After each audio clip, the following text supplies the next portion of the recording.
Hello everybody, welcome back to my YouTube channel. In this video I'm going to be showing you how I make my super moist and soft bread that is so delicious to enjoy. Trust me guys, you cannot go wrong with this recipe. This is the perfect recipe for you. To begin, I'll start by combining some of my ingredients into my bowl. For the full listings and measurement of everything I used in this video, please check the description box below.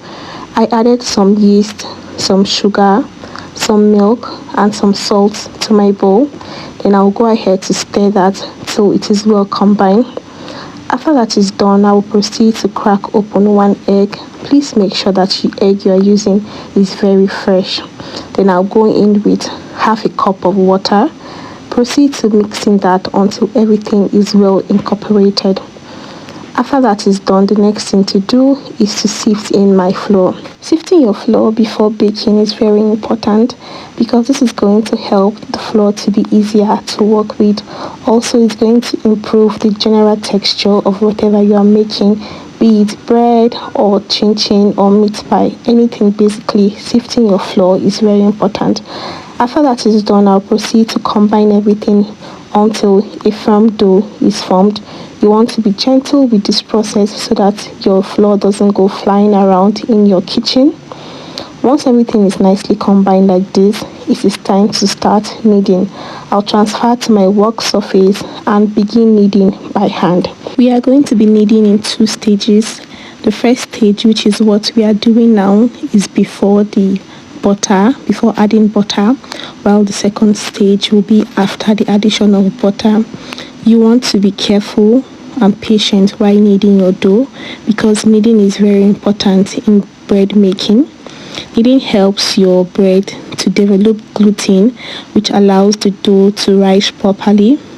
It also helps to improve the texture of your bread to ensure a soft and airy bread after it has been baked. It also helps to build a strong dough when baking so that your bread does not collapse in the middle when you are baking. I kneaded for about 7 to 10 minutes before adding my butter. After the addition of butter, it might look like everything is not coming together. Just trust the process and continue kneading. I kneaded this for an additional 15 minutes, so in total my kneading time was somewhere around 20 to 25 minutes.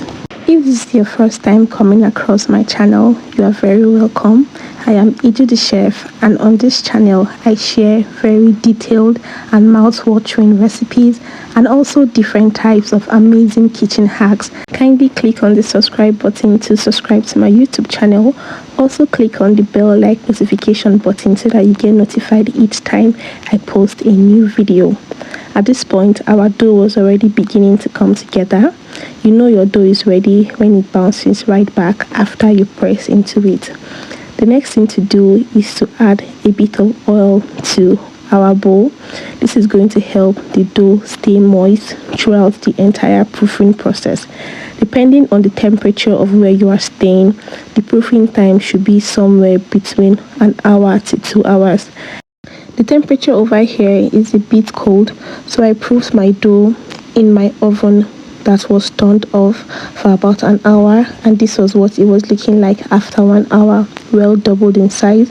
I went ahead to deflate to remove the excess air before transferring to my work surface. I'm just going to go ahead to knead the dough for about a minute to smoothen it out before proceeding to cutting the dough into 3 parts.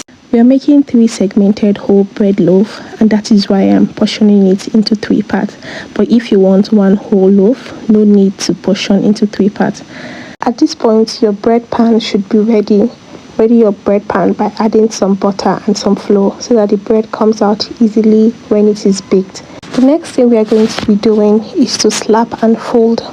This technique helps to incorporate enough air into your dough, which helps your bread to be airy and have a smooth texture when it is baked. Just as the name implies, slap and fold, we are going to slap the dough on our work surface for a couple of times before folding this into a log. Make sure there are no holes.